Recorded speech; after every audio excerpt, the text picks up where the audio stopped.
ہدہد پرندہ دربار سلیمانی کا خاص خدمتگار تھا۔ حضرت سلیمان علیہ السلام کے وضو کا پانی لانے پر یہی پرندہ مامور تھا۔ حضرت سلیمان علیہ السلام کے وضو کے لیے جنگل میں جہاں کہیں پانی ملتا وہ تلاش کر کے لاتا تھا۔ اس ہدہد پرندے کا نام یافور تھا، جسے اللہ تعالیٰ نے یہ خصوصیت عطا فرمائی تھی کہ وہ ہوا میں اڑتے ہوئے نیچے زمین کی تہہ میں بھی اگر پانی ہوتا تو اسے پتہ چل جاتا تھا۔ ادھر حضرت سلیمان علیہ السلام کی نماز عصر کا وقت ہونے جا رہا تھا۔ ادھر ہدہد نے سوچا کہ کیوں نہ آج بلند پرواز کر کے دنیا کا نظارہ کروں۔ ہدہد کا یہ خیال تھا کہ وہ حضرت سلیمان علیہ السلام کے وضو کے وقت تک دربار میں واپس پہنچ جائے گا۔ چنانچہ اس ہدہد نے بہت اونچی اڑان بھری اور اسے ہوا میں اڑتے ہوئے ملکہ سبا، ملکہ بلقیس کا باغ دکھائی دیا۔ وہ باغ میں اترا تو وہاں اپنے ایک ہم جنس کو پایا۔ ہم جنس ہدہد نے ہدہد سلیمانی سے پوچھا کہ تم کہاں سے آئے ہو؟ ہدہد سلیمانی یافور نے جواب دیا کہ میں ملک شام سے حضرت سلیمان علیہ السلام کے پاس سے آیا ہوں۔ ہم جنس ہدہد نے سوال کیا کہ حضرت سلیمان علیہ السلام کون ہیں؟ یافور ہدہد نے جواب دیا کہ وہ اللہ کے پیغمبر اور تمام انسانوں، جنوں اور شیاطین کے بادشاہ ہیں۔ تمام چرند پرند ان کے مطیع اور تابع فرمان ہیں۔ لیکن تم کہاں کے رہنے والے ہو؟ وہ یمنی ہدہد بولا کہ میں اسی شہر کا باسی ہوں۔ اس ملک پر ملکہ بلقیس حکمران ہے۔ اگرچہ تمہارے بادشاہ کا ملک بہت بڑا ہے، لیکن ہماری شہزادی بھی یمن کی ملکہ ہے۔ اگر تم چاہو تو میرے ساتھ چلو، میں تمہیں اپنے ملک کی سیر کراتا ہوں۔ چنانچہ وہ دونوں اڑ گئے اور یافور ملک یمن کو دیکھنے لگا۔ ادھر نماز عصر کے وقت حضرت سلیمان علیہ السلام نے چاروں طرف دیکھا اور کہا کہ آج ہدہد نظر نہیں آ رہا۔ کیا پرندوں کی کثرت کے سبب وہ مجھے نظر نہیں آ رہا یا وہ دربار سے غیر حاضر ہے؟ سب نے ادھر ادھر دیکھا مگر ہدہد دکھائی نہیں دیا۔ حضرت سلیمان علیہ السلام نے کہا کہ معلوم ہوتا ہے ہدہد دربار سے غیر حاضر ہے۔ میں اسے اس کوتاہی کی سخت سزا دوں گا، بلکہ ذبح کر ڈالوں گا جب تک کہ وہ اپنی غیر حاضری کا کوئی معقول جواز پیش نہ کرے۔ ابھی تھوڑی ہی دیر گزری تھی کہ ہدہد بھی سیر کر کے دربار سلیمانی میں واپس پہنچ گیا۔ حضرت سلیمان علیہ السلام نے اسے دیکھ کر قدرے غصے سے پوچھا کہ اے ہدہد، تو کہاں غائب ہو گیا تھا؟ ہدہد نے سر جھکا کر التجا کی کہ حضرت، بے شک میں قصوروار ہوں، لیکن اپنے قصور کی آپ سے معافی چاہتا ہوں۔ حضرت سلیمان علیہ السلام نے اسے معاف کرتے ہوئے دیر سے آنے کا سبب پوچھا تو ہدہد کہنے لگا کہ حضور، میں ایک ایسی بات معلوم کر کے آیا ہوں جس کا اب تک حضور کو شاید علم نہ ہو۔ میں ملک سبا کی ایک خاص خبر لایا ہوں، اور وہ یہ ہے کہ ملک سبا پر ایک عورت حکمرانی کر رہی ہے جسے ملکہ بلقیس کہتے ہیں۔ وہ ملکہ ایک بہت بڑے تخت پر بیٹھتی ہے، اور میں نے دیکھا کہ اس کا یہ تخت سونے اور چاندی کا بنا ہوا تھا اور بڑے بڑے قیمتی جواہرات سے مرصع تھا۔ بلقیس نے ایک مضبوط گھر بنوایا ہوا تھا، جس گھر میں دوسرا گھر تھا، پھر اس گھر کے اندر تیسرا گھر تھا، پھر اس تیسرے گھر کے اندر چوتھا گھر تھا، اسی طرح پھر اس میں پانچواں اور پانچویں میں چھٹا اور چھٹے میں ساتواں گھر تھا۔ اس ساتویں گھر میں وہ تخت مکفل تھا اور 7 ہی غلاف اس تخت پر چڑھے ہوئے تھے۔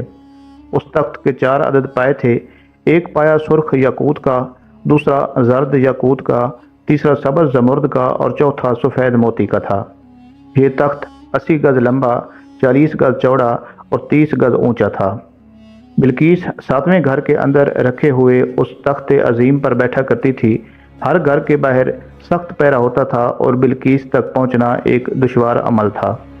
یہ بات بتا کر ہدہد کہنے لگا کہ حضرت، اگرچہ اللہ تعالیٰ نے وہاں کے لوگوں کو زندگی کی ہر آسائش اور نعمت سے مالا مال کیا ہے، لیکن وہ اللہ تعالیٰ کی وحدانیت کے منکر ہیں۔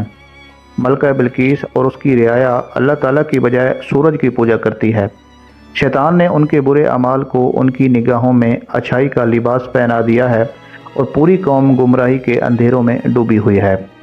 جب حضور شیخ عبد القادر جیلانی رحمۃ اللہ علیہ نے قدمی حاضہی علی رقبت کل ولی اللہ، یعنی میرا یہ قدم تمام ولی اللہ کی گردنوں پر ہے، فرمایا تھا، تو اس وقت آپ کے دل پر تجلیات الہی ہو رہی تھیں، اور جناب رسول کریم صلی اللہ علیہ وسلم کی طرف سے آپ کو ایک خلت بھیجا گیا تھا۔ یہ خلت ملائکہ مقربین نے لا کر اولیاء کرام کے مجمع عام میں آپ کو پہنایا۔ اس وقت ملائکہ اور رجال الغیب آپ کی مجلس کے گردا گرد صف بصف ہوا میں اس طرح کھڑے ہوئے تھے کہ آسمان کے کنارے نظر نہیں آتے تھے۔ اس وقت روئے زمین پر کوئی ولی اللہ ایسا نہیں تھا جس نے اپنی گردن آپ کے لیے نہ جھکائی ہو۔ ایک مجلس جس میں شیخ محمد اور شیخ احمد رحمۃ اللہ علیہ بھی موجود تھے، اس وقت شیخ مکارم نے فرمایا، میں خدا کو حاضر ناظر جان کر کہتا ہوں کہ جس روز حضور غوث اعظم رحمۃ اللہ علیہ نے فرمایا کہ میرا یہ قدم ہر ولی اللہ کی گردن پر ہے، تو اسی وقت روئے زمین کے تمام اولیاء نے مشاہدہ کیا کہ قطبیت کا جھنڈا حضور غوث اعظم عبد القادر جیلانی رحمۃ اللہ علیہ کے سامنے نصب کیا گیا ہے، اور غوثیت کا تاج جو شریعت و طریقت کے نقش و نگار سے آراستہ تھا، آپ رحمۃ اللہ علیہ کے سر مبارک پر سجا ہے۔ یہ منظر دیکھ کر 10 کے 10 ابدالوں نے حضرت شیخ عبد القادر جیلانی رحمۃ اللہ علیہ کے فرمان مبارک کے سامنے سر تسلیم خم کر دیے تھے۔ پھر اہل بغداد نے فرزند سادات کو انسانی ہجوم سے خطاب کرتے ہوئے دیکھا۔ آپ فرماتے تھے کہ میری تلوار مشہور ہے، میری کمان کھینچی ہوئی ہے، میرا تیر سینہ شگاف ہے، میرا نیزہ نشانہ باز ہے، میں محفوظ ہوں، میں ملحوظ ہوں۔ روزہ دارو آؤ، شب بیدارو آؤ، پہاڑوں کے عبادت گزارو آؤ، اور خانگاہ نشینوں آؤ، خدا کے کام کے لیے میرے پاس آؤ کہ میں اسی کے امر سے تمہیں بلاتا ہوں۔ میرے فیض کا دریا بے کنار ہے، عزت رب کی قسم اچھے برے سب میرے سامنے ہیں، میری نگاہیں لوح محفوظ پر ہیں، میں دریائے علم و مشاہدہ الہی کا تیراک ہوں، میں خدائے تعالیٰ کی حجت ہوں، میں نائب وارث رسول صلی اللہ علیہ وسلم ہوں۔ میری مجلس میں فرشتے اور مردان غیب اس لیے آتے ہیں کہ مسجد سے بارگاہ اقدس کے آداب سیکھیں۔ آپ رحمۃ اللہ علیہ نے فرمایا کہ جب خدا تعالیٰ سے دعا کرو تو مجھے وسیلہ بنا کر دعا مانگا کرو، اور اے کل روئے زمین کے باشندوں، آؤ میرے پاس آ کر علم طریقت حاصل کرو، اور اے اہل عراق، میرے نزدیک احوال اس طرح ہیں کہ جس طرح لباس گھر میں لٹکے رہتے ہیں، جسے چاہو اتار کر پہن لو۔ اے فرزند، تم سفر کرو، گو 1000 سال کا ہی سفر کیوں نہ ہو، مگر وہاں بھی تم میری آواز سنو گے۔ اے فرزند، ولایت کے مدارج یہاں سے یہاں تک نہیں، مجھے کئی دفعہ خلعتیں عطا کی گئی ہیں۔ فرمایا تمام اولیاء میری مجلس میں رونق افروز ہوتے ہیں، زندہ اپنے جسموں سے اور مردہ اپنی روحوں سے۔ اے فرزند، تم قبر میں میرا حال منکر نکیر سے پوچھنا، وہ میری خبر دیں گے۔ بادشاہ بننے کے بعد آپ علیہ السلام نے ایک نہایت عالی شان اور پرتکلف محل بنوایا جس کا رقبہ 36 کوس تھا۔ اس مکان کو سونے چاندی کی اینٹوں سے بنایا گیا تھا، جس کی دیواروں اور چھتوں پر یاقوت اور زمرد جڑے ہوئے تھے۔ پھر اس محل کے اندر آپ علیہ السلام نے اپنے لیے ایک شاندار تخت بنوایا جس کی لمبائی 3 کوس تھی۔ سارا تخت ہاتھی دانت سے بنایا گیا تھا جو لال، فیروزہ اور زمرد جیسے پتھروں سے مرصع تھا، اور اس کے چاروں طرف سونے کی اینٹیں لگی ہوئی تھیں۔ تخت کے چاروں کونوں پر ایسے درخت تھے جن کی ڈلیاں سونے کی تھیں، اور ہر ڈال پر ایک طوطی اور طاؤس بنا کر اس کے پیٹ کے اندر مشک بھر دیا گیا تھا۔ آپ علیہ السلام کے تخت کے گرد ایسے سونے کے درخت بنائے گئے جن کے خوشے انگوروں کی طرح تھے۔ اس تخت کے نیچے اور دائیں بائیں 1000 سونے کی کرسیاں لگی ہوئی تھیں جن پر لوگ بیٹھتے تھے۔ ان کے پیچھے جنوں اور انسانوں میں سے غلام کھڑے کیے گئے تھے۔ یہ تخت جنات نے بنایا تھا جو کہ آپ علیہ السلام کی رعایا تھے۔ تخت کے مکمل ہونے کے بعد جب حضرت سلیمان علیہ السلام اپنا تاج شاہی سر پر رکھ کر اس عظیم الشان تخت پر قدم رکھتے تو ان کی ہیبت سے تخت حرکت کرنے لگتا، اور طوطی اور طاؤس بھی اللہ کے حکم سے اپنے پر پھیلا دیتے تھے جن سے مشک کی خوشبو نکلتی تھی۔ اللہ تعالیٰ کے فضل سے حضرت سلیمان علیہ السلام ہر جانور کی بولی اچھی طرح سمجھتے تھے۔ جب آپ علیہ السلام تاج شاہی سر پر رکھتے تو تمام پرندے تخت کے اوپر معلق ہو کر آپ علیہ السلام کے سر پر سایہ کرتے تھے۔ جس مکان میں تخت سلیمانی تھا اس میں کئی محرابیں تھیں جہاں عابد و زاہد لوگ بیٹھ کر اللہ تعالیٰ کی عبادت کیا کرتے تھے۔ حضرت سلیمان علیہ السلام ہمیشہ اللہ تعالیٰ کی ان نعمتوں کا شکر ادا کرتے اور ہر وقت اللہ تعالیٰ سے مناجات کرتے رہتے تھے۔ آپ علیہ السلام پورے عجز اور انکسار کے ساتھ اللہ کے حضور یہ دعا کرتے تھے کہ یا الہی، میں درویشوں کے ساتھ بھی شامل ہوں اور بادشاہوں کے ساتھ بھی، صرف یہی نہیں بلکہ میں پیغمبروں میں سے بھی ایک پیغمبر ہوں۔ اے میرے مالک، میں تیری نعمتوں کا کہاں تک شکر ادا کروں۔ اللہ تعالیٰ نے ہوا کو حضرت سلیمان علیہ السلام کے تابع کر دیا تھا، جب آپ علیہ السلام اپنے عظیم الشان تخت پر بیٹھ کر تخت کو چلنے کا حکم دیتے تو تخت اتنی تیز رفتاری سے ہوا میں اڑتا کہ آپ علیہ السلام ہزاروں کوس کا فاصلہ صرف چند منٹوں میں طے کر لیتے۔ آپ علیہ السلام صبح کو ایک شہر میں اور شام کو دوسرے شہر میں ہوتے تھے۔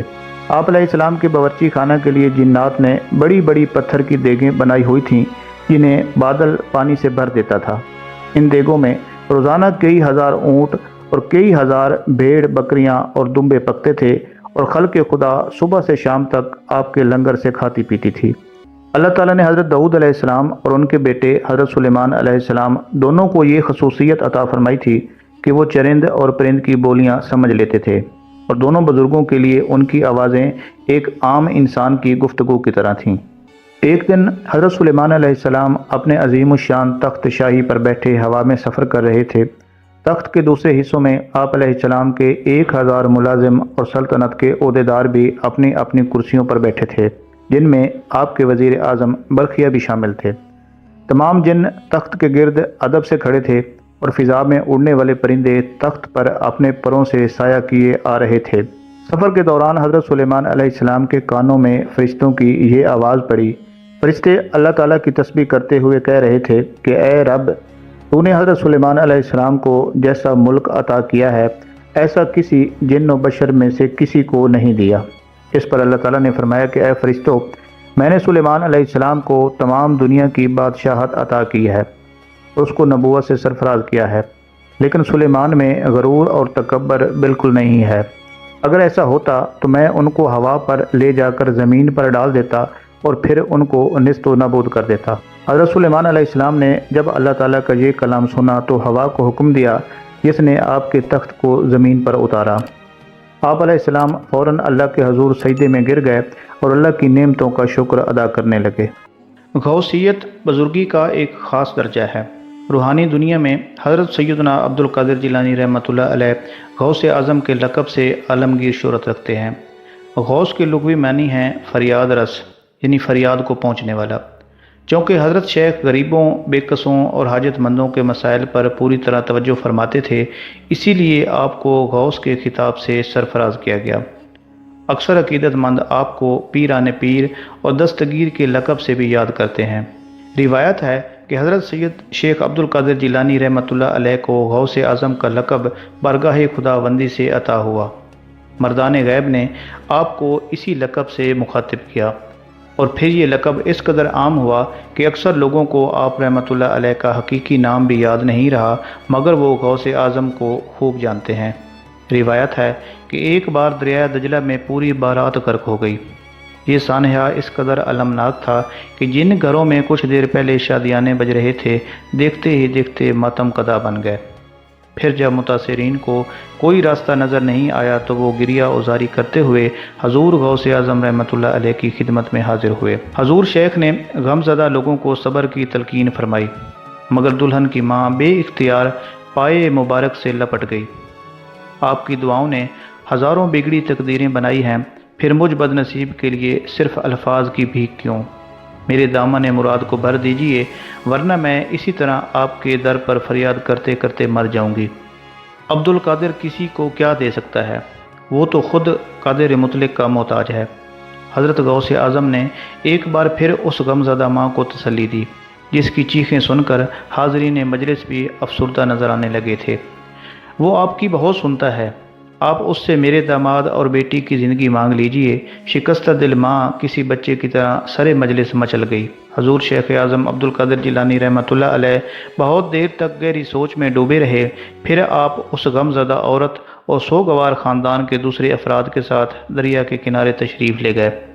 اے اللہ، یہ سب لوگ جانتے ہیں کہ مجھے تیری ذات پاک سے نسبت ہے، سو اسی نسبت کے صدقے میں اپنے بندوں کی مشکل آسان فرما دے۔ یہ کہہ کر حضور غوث اعظم نے تھوڑا سا پانی اپنے دستے مبارک میں لیا اور پھر دریا کو مخاطب کر کے فرمایا، اے دجلہ، خدا کے حکم سے خشک ہو جا اور مسافروں کو سلامتی سے گزرنے کے لیے جگہ دے دے۔ حضور غوث اعظم رحمۃ اللہ علیہ کا یہ فرمانا تھا کہ دریا 2 حصوں میں تقسیم ہو گیا اور وہ جگہ خشک نظر آنے لگی جہاں باراتی غرق ہوئے تھے۔ دیکھنے والوں نے دیکھا کہ پورا انسانی قافلہ زندہ و سلامت تھا۔ حضرت شیخ عبد القادر جیلانی رحمۃ اللہ علیہ کی یہ کرامت اس قدر تواتر کے ساتھ بیان کی گئی ہے کہ صدیاں گزر جانے کے باوجود برِ صغیر پاک و ہند کے گوشے گوشے میں اس کی گونج سنائی دیتی ہے۔ ایک مرتبہ حضرت سلیمان علیہ السلام جن و انس اور حیوانات کے عظیم الشان لشکر کے جلوس میں کسی جگہ تشریف لے کر جا رہے تھے۔ لشکر چلتے چلتے ایک ایسی وادی میں پہنچا جہاں چیونٹیاں بے شمار تھیں اور پوری وادی ان کا مسکن بنی ہوئی تھی۔ چیونٹیوں کی بادشاہ نے لشکر کی اس بڑی تعداد کو دیکھ کر اپنی چیونٹیوں سے کہا کہ تم فوراً اپنے اپنے بلوں میں گھس جاؤ۔ سلیمان علیہ السلام کے لشکر کو کیا معلوم کہ تم اس کثرت کے ساتھ زمین کی وادی میں رینگ رہی ہو، نامعلوم ان کے گھوڑوں اور پیادوں کے نیچے تم میں سے کتنی بڑی تعداد بے خبری میں رون دی جائے۔ یہ چیونٹی اپنی قوم کی سردار تھی۔ اس کی بات سن کر حضرت سلیمان علیہ السلام مسکرائے اور انہوں نے اس چیونٹیوں کی سردار کو اپنی ہتھیلی پر رکھ لیا۔ اپنی ہتھیلی پر رکھ کر پوچھا کہ اے چیونٹیوں کی سردار، تم نے اپنے لشکر سے یہ کیوں کہا کہ سلیمان آتا ہے اور تم اپنے اپنے غاروں میں گھس جاؤ؟ تم نے اس سے پہلے میرا کوئی ظلم دیکھا ہے؟ چیونٹیوں کی سردار نے کہا کہ اے اللہ کے نبی، ہم نے آپ علیہ السلام کا یا آپ کے لشکر کا کوئی بھی ظلم نہیں دیکھا، مگر ہم نے اپنی حفاظت کے طور پر ایسا کیا ہے کہ کہیں آپ علیہ السلام کے گھوڑوں کے ٹاپوں تلے چیونٹیاں کچلی نہ جائیں۔ حضرت سلیمان علیہ السلام نے فرمایا کہ کیا تم اپنی چیونٹیوں پر ایسی ہی شفقتیں کرتی ہو؟ چیونٹیوں کی سردار نے کہا کہ جی ہاں، چونکہ اللہ تعالیٰ نے مجھے ان کا بادشاہ بنایا ہے تو اس لیے میرا فرض ہے کہ میں ان کی سلامتی کا بھی خیال رکھوں۔ حضرت سلیمان علیہ السلام نے پوچھا کہ تمہارے ساتھ کتنی چیونٹیاں رہتی ہیں؟ چیونٹیوں کی سردار بولی کہ 40,000۔ اس پر حضرت سلیمان علیہ السلام نے پوچھا کہ تمہاری بادشاہی بہتر ہے یا میری بادشاہت؟ چیونٹیوں کی سردار نے کہا کہ میری بادشاہی بہتر ہے، کیونکہ تمہارے تخت کو ہوا اڑاتی ہے، تم اس پر بیٹھتے ہو، یہ کتنا بڑا تکلف ہے۔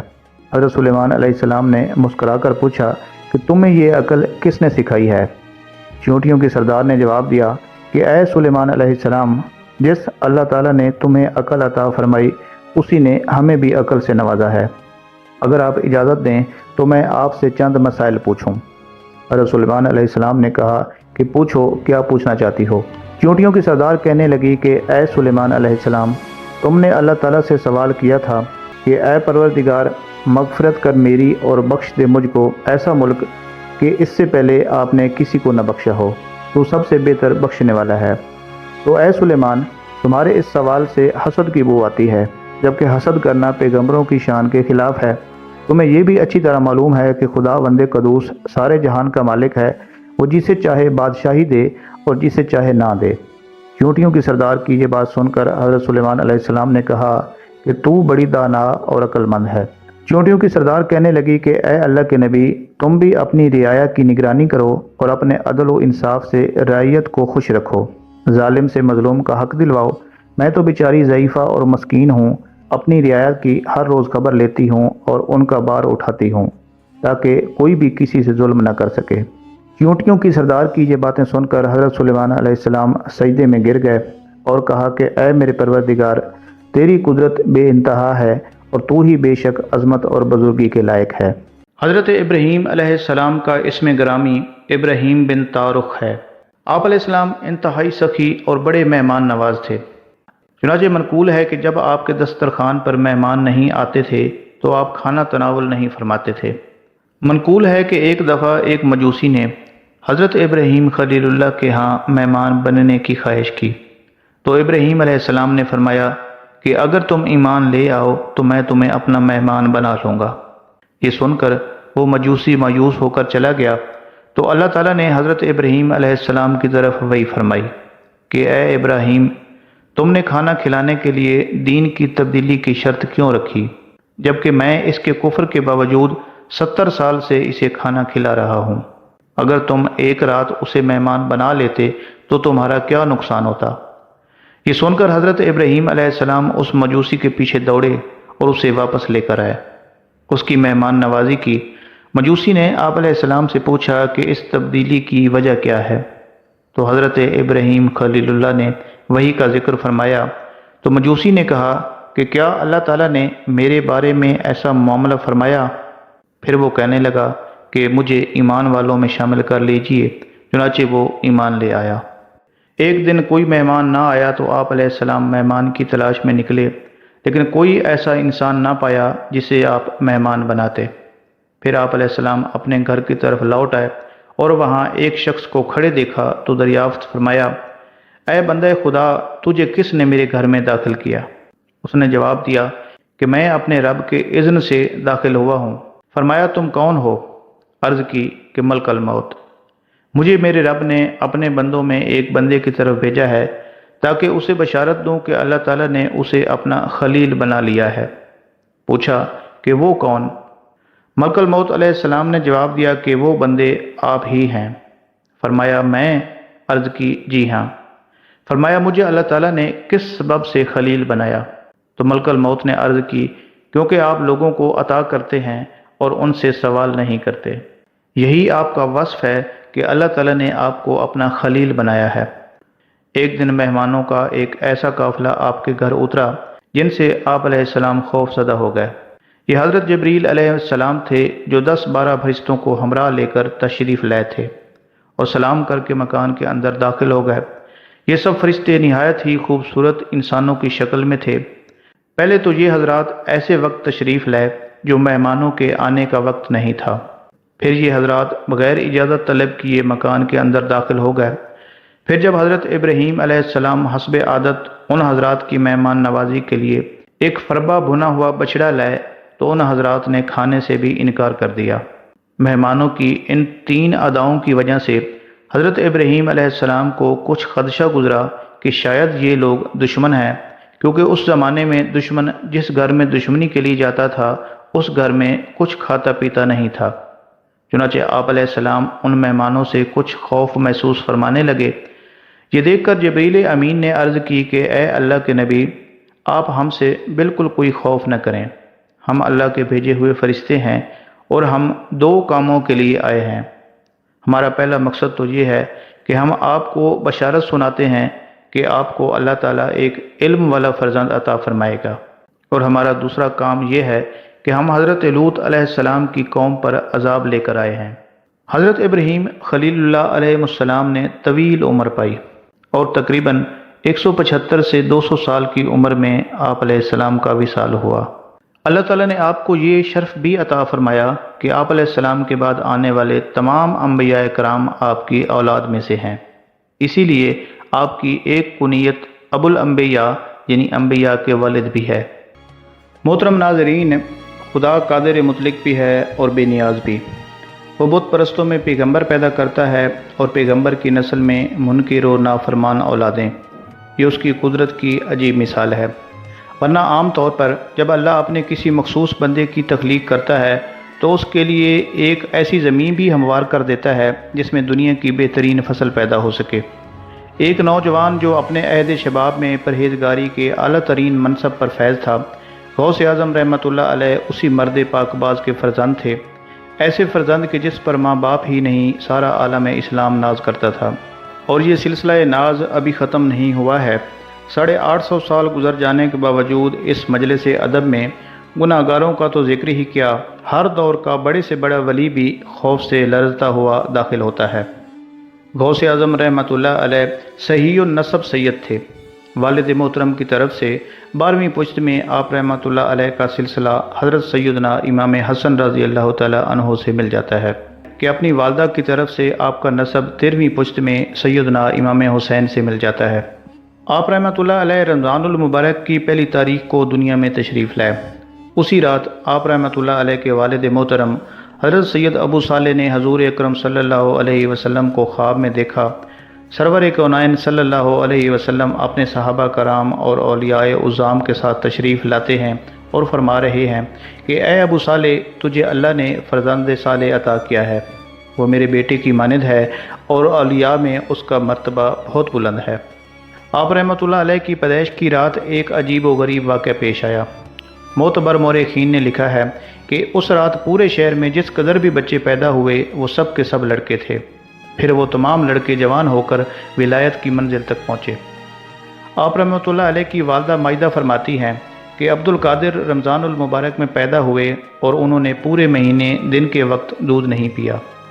دوسرے سال گہرے بادل ہونے کی وجہ سے رمضان المبارک کا چاند نظر نہیں آیا اور لوگ شبے میں پڑ گئے کہ آخر قرب و جوار کے چند لوگوں نے حضرت شیخ عبد القادر جیلانی رحمۃ اللہ علیہ کی والدہ مائدہ سے دریافت فرمایا کہ سیدہ کیا تمہیں رؤیت ہلال کی کوئی خبر ہے؟ تو جواب میں سیدہ نے یہ فرمایا کہ آج میرے عبد القادر نے خلاف عادت دن کے وقت دودھ نہیں پیا ہے، اس لیے میں سمجھتی ہوں کہ آج پہلا روزہ ہے۔ کچھ دن بعد معتبر شہادتوں سے اس بات کی تصدیق ہو گئی کہ دوسرے شہروں میں رمضان المبارک کا چاند نظر آ گیا تھا۔ پھر یہ بات دور دراز کے علاقوں میں بھی مشہور ہو گئی کہ سادات عجم میں ایک مبارک بچہ پیدا ہوا ہے جو رمضان المبارک میں دن کے وقت دودھ نہیں پیتا۔ خود حضور غوث اعظم رحمۃ اللہ علیہ نے بھی اپنے ایک شعر میں اس واقعہ کی طرف اشارہ کیا ہے، جس کا ترجمہ یہ ہے کہ میرے ابتدائی حالات کے ذکر سے تمام عالم بھرا ہوا ہے اور میرا گہوارے میں روزہ رکھنا مشہور ہے۔ حضور غوث اعظم شیخ عبد القادر جیلانی رحمۃ اللہ علیہ نے ابھی ہوش بھی نہیں سنبھالا تھا کہ اچانک آپ کے والد محترم بیمار ہوئے اور دار فانی سے رخصت ہو گئے۔ اکثر اولیاء کرام کی زندگی میں یہ قدر مشترک پائی جاتی ہے کہ وہ بچپن ہی سے سایہ پذیری سے محروم ہو جاتے ہیں اور پھر مادہ پرست لوگ یہ سمجھتے ہیں کہ ان یتیم بچوں کی زندگی کیسے گزرے گی اور دنیا میں کون ان کا پرسان حال ہوگا، مگر ایک وقت یہ بھی آتا ہے کہ جب یہی بچے بے سہارا بچے ساری دنیا کا محور و مرکز ہوتے ہیں۔ بڑے بڑے شاہان وقت ان کے آستانے پر کاسہ سوال لیے کھڑے رہتے ہیں۔ قدرت کی اسی رسم خاص کے مطابق حضرت شیخ عبد القادر جیلانی رحمۃ اللہ علیہ بھی بچپن میں یتیم ہوئے، لیکن ابھی آپ کے نانا حیات تھے۔ حضرت سید عبداللہ رحمۃ اللہ علیہ نے آپ کو اپنی آغوش محبت میں لے لیا اور اپنے محبوب نواسے کی تعلیم و تربیت جاری رکھی۔ حضور غوث الاعظم کا بچپن بھی دوسرے بچوں سے بالکل مختلف تھا۔ آپ کو دوسرے بچوں کے کھیلوں اور مشغلوں سے کوئی دلچسپی نہیں تھی، پھر بھی اگر کبھی بشری تقاضوں سے مجبور ہو کر دوسرے بچوں کی طرف متوجہ ہوتے تو ایک غیبی صدا آپ رحمۃ اللہ علیہ کا تعاقب کرتی کہ اے بابرکت بچے میری طرف لوٹا۔ کسی معتبر تاریخ سے یہ پتہ نہیں چلتا کہ حضور شیخ عبد القادر جیلانی کی تعلیم کا آغاز کب ہوا، پھر بھی ایک مستند روایت موجود ہے جس سے یہ اندازہ ہوتا ہے کہ آپ 10 برس کی عمر میں حصول علم کی غرض سے مکتب تشریف لے جایا کرتے تھے۔ اس روایت کی بنیاد ایک مشہور واقعہ ہے۔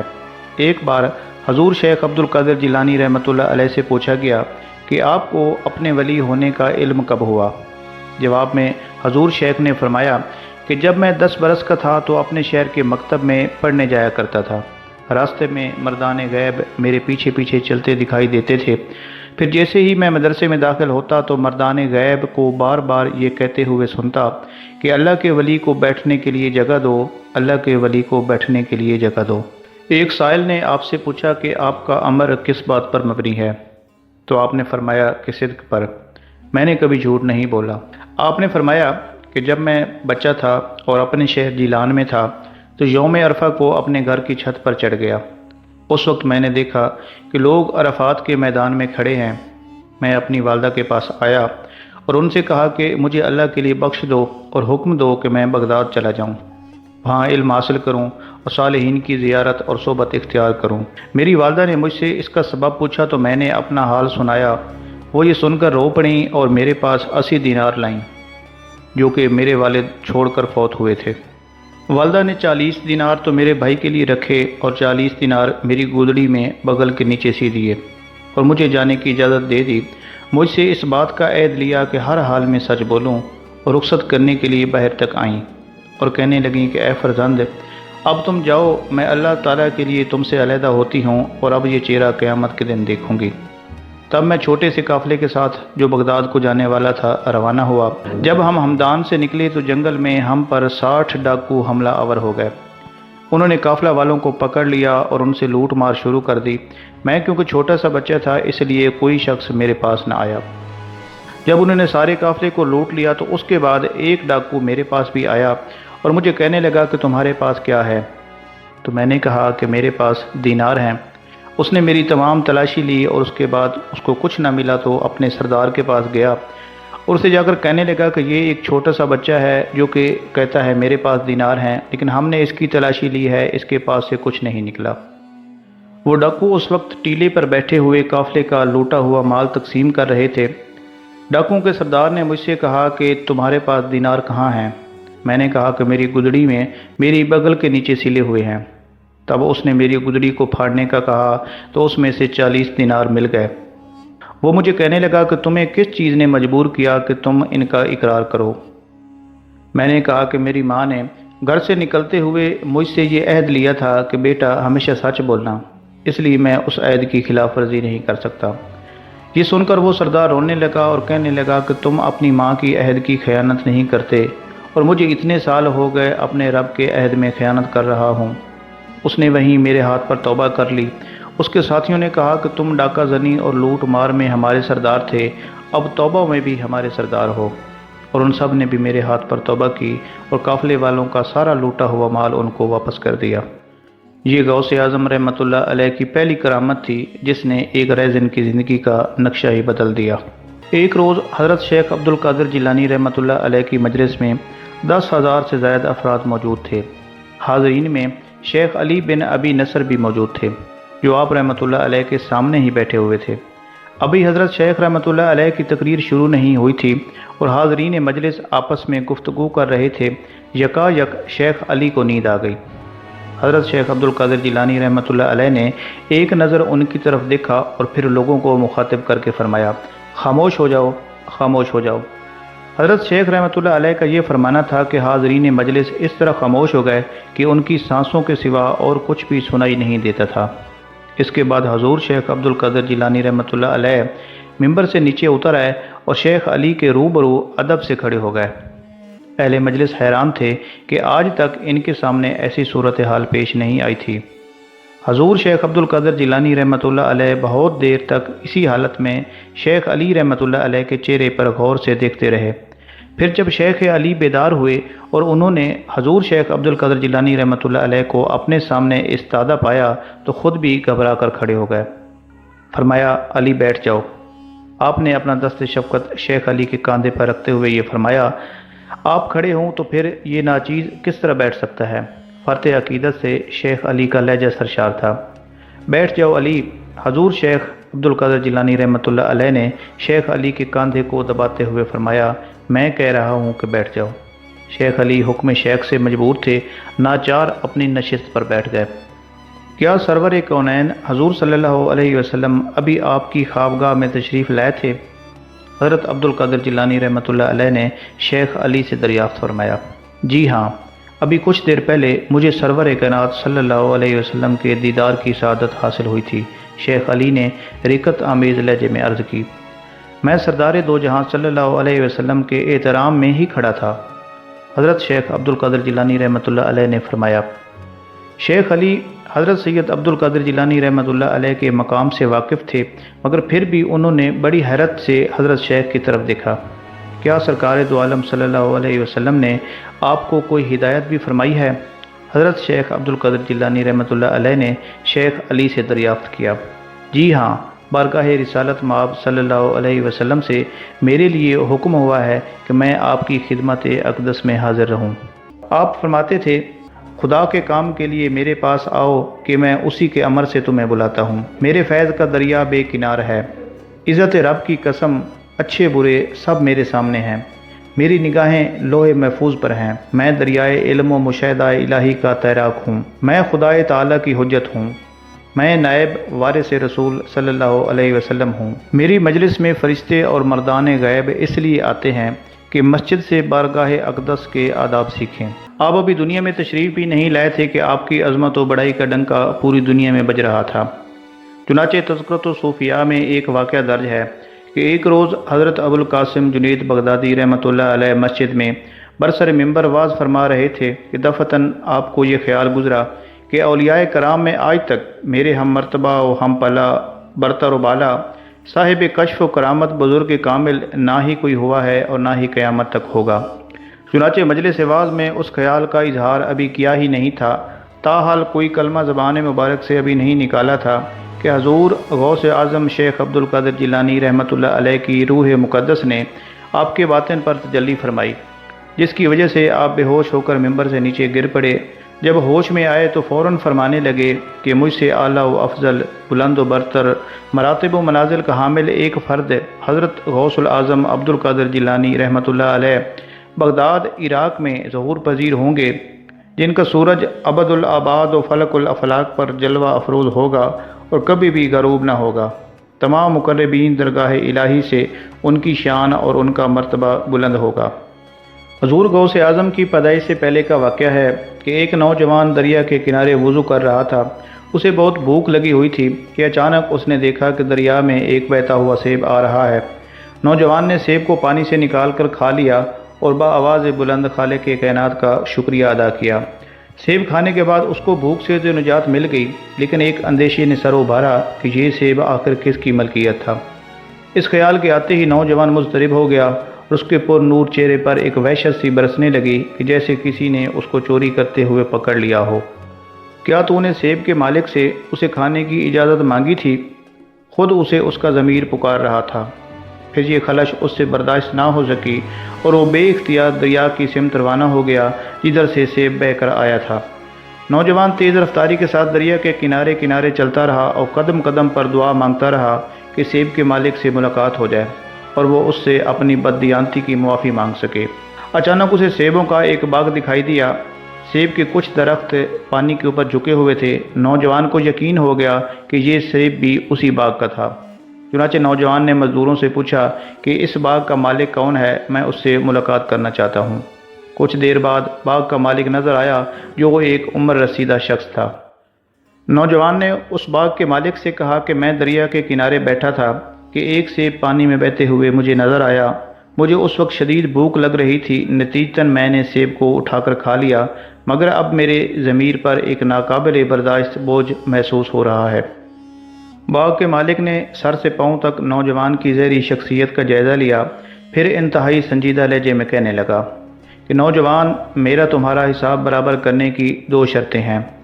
پہلی شرط یہ ہے کہ تم مسلسل 1 مہینے تک میرے باغ میں درختوں کو پانی دو گے، اور پہلی شرط جب مکمل ہو جائے گی تو میں تمہیں دوسری شرط بتاؤں گا۔ چنانچہ وہ نوجوان مسلسل 1 مہینے تک باغ کے درختوں کو پانی لگاتا رہا۔ جب 1 مہینہ گزر گیا تو وہ مالک کے پاس آیا۔ نوجوان کی پیشانی پسینے سے تر تھی، مگر اس کے ساتھ ہی سجدے کا وہ نشان بھی جھلک رہا تھا جو اس بات کی گواہی تھی کہ نوجوان نے اپنے ماہ و سال کس طرح گزارے ہیں۔ بوڑھے کی حیرت بڑھتی جا رہی تھی، مگر اس نے اپنی دلی کیفیات کا اظہار نہیں ہونے دیا۔ نوجوان نے بزرگ سے کہا کہ اب آپ مجھے اپنی دوسری شرط بتائیں۔ بزرگ کہنے لگا کہ میری دوسری شرط یہ ہے کہ تمہیں میری بیٹی سے شادی کرنا ہوگی۔ ہاں، مگر شادی سے پہلے میں تمہیں اپنی بیٹی کے کچھ عیب بھی بتا دیتا ہوں۔ ایک تو یہ ہے کہ میری بیٹی پیدائشی طور پر بدصورت ہے، جسے گردش تقدیر نے اپاہج اور اندھا بھی کر دیا ہے۔ یہ سن کر وہ نوجوان بولا کہ کیا آپ یہ سمجھتے ہیں کہ میری غلطی اسی وقت معاف ہو سکتی ہے جب میں آپ کی آنکھوں سے محروم اور بدصورت اپاہج لڑکی سے شادی کر لوں؟ وہ بزرگ بولے کہ ممکن ہے دنیاوی قانون کے اعتبار سے تمہیں میری یہ شرط بہت کڑی اور غیر مناسب معلوم ہو، اور یہ بھی ہو سکتا ہے کہ تم اسے جبر سمجھو، مگر میں پہلے ہی یہ کہہ چکا ہوں کہ جب تک میری دونوں شرائط پوری نہیں ہو جاتی اس وقت تک میں تمہیں اپنا مجرم ہی سمجھوں گا۔ اس کے بعد نوجوان نے باغ کے مالک سے اپنی رضامندی کا اظہار کر دیا۔ ایک باپ کی اس سے بڑی خواہش اور کیا ہو سکتی تھی کہ اس کی اپاہج، نابینا اور بدصورت بیٹی کو ایک خوبصورت نوجوان شوہر مل جاتا۔ نتیجتاً باغ کے مالک نے شادی میں بہت جلدی کی اور دوسرے دن ہی تمام رسمیں ادا کر دی گئیں۔ جب نوجوان نے پہلی بار اپنی بیوی کو دیکھا تو گھبرا کر پیچھے ہٹ گیا، جیسے کوئی اور لڑکی اس کی خلوت گاہ میں موجود ہو۔ باغ کے مالک نے اپنی بیٹی کا جو حلیہ بیان کیا تھا، اجلا عروسی میں موجود لڑکی اس سے یکسر مختلف تھی۔ روشن آنکھیں، دست و پا سالم اور پر نور چہرہ، لڑکی کے نقش و نگار پر ملکوتی حسن کا گماں ہوتا تھا۔ نوجوان انتہائی سراسیمگی کے عالم میں باغ کے مالک اور اپنے خسر کو ڈھونڈتا ہوا اس کے پاس جا پہنچا۔ آپ نے اپنی دوسری شرط میں لڑکی کا جو ظاہری حلیہ بیان کیا تھا، میری بیوی اس کے مطابق نہیں ہے۔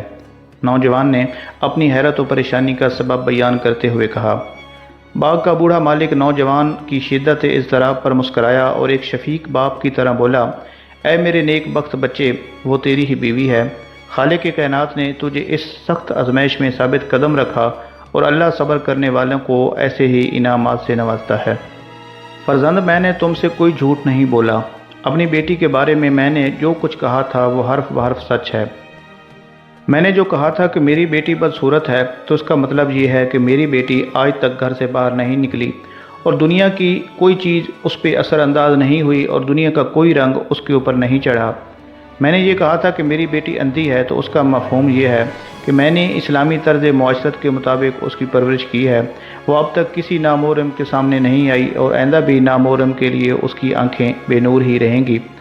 وہ اپاہج یوں ہے کہ اس کے قدم آج تک کفر و گناہ کے کوچے تک نہیں گئے۔ اب تم یہ بتاؤ کہ کیا میں نے غلط کہا تھا؟ اپنے خسر کی یہ بات سن کر نوجوان حیرت زدہ رہ گیا۔ پھر وہ اپنے کمرے کی طرف چلا گیا جہاں ایک پاک باز دوشیزہ اپنے شوہر کا انتظار کر رہی تھی۔ محترم سامعین و ناظرین، باغ کے یہ مالک مشہور صوفی بزرگ حضرت سید عبداللہ سومعی رحمۃ اللہ علیہ تھے۔ ان کا سلسلہ نسب 13ویں پشت میں سیدنا امام حسین سے مل جاتا ہے۔ حضرت سید عبداللہ بڑے زاہد اور پرہیزگار انسان تھے۔ ممنوعہ ایام کے علاوہ روزے رکھتے اور ساری رات عبادت الہی میں مصروف رہتے۔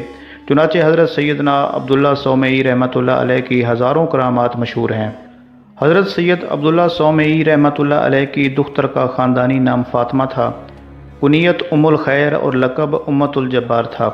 یہ اپنے وقت کی بہت بڑی عابدہ اور زاہدہ تھیں، اور جس نوجوان سے سیدہ فاطمہ رحمۃ اللہ علیہ کی شادی ہوئی تھی وہ اپنے عہد کے نامور بزرگ حضرت سید ابو موسیٰ صالح رحمۃ اللہ علیہ تھے، اور انہی عالی مرتبت ماں باپ کی روشن ترین نشانی غوث اعظم سیدنا شیخ عبد القادر جیلانی رحمۃ اللہ علیہ تھے۔